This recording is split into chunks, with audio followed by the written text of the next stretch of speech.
Ay, ay, ay, ay, ay, ay, ay.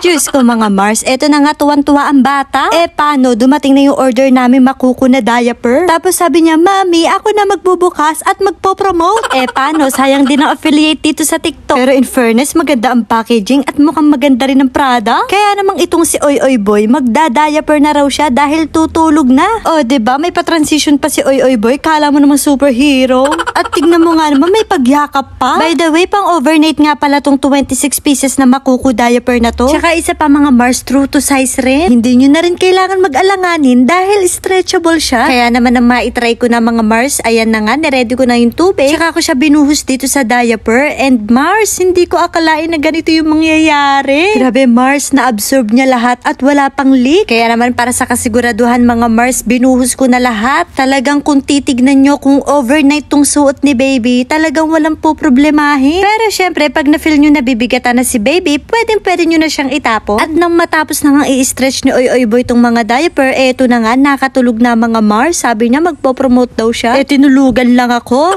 Kaya mga Mars, kung sa tingin mo hiyang to kay baby, mag-checkout ka na.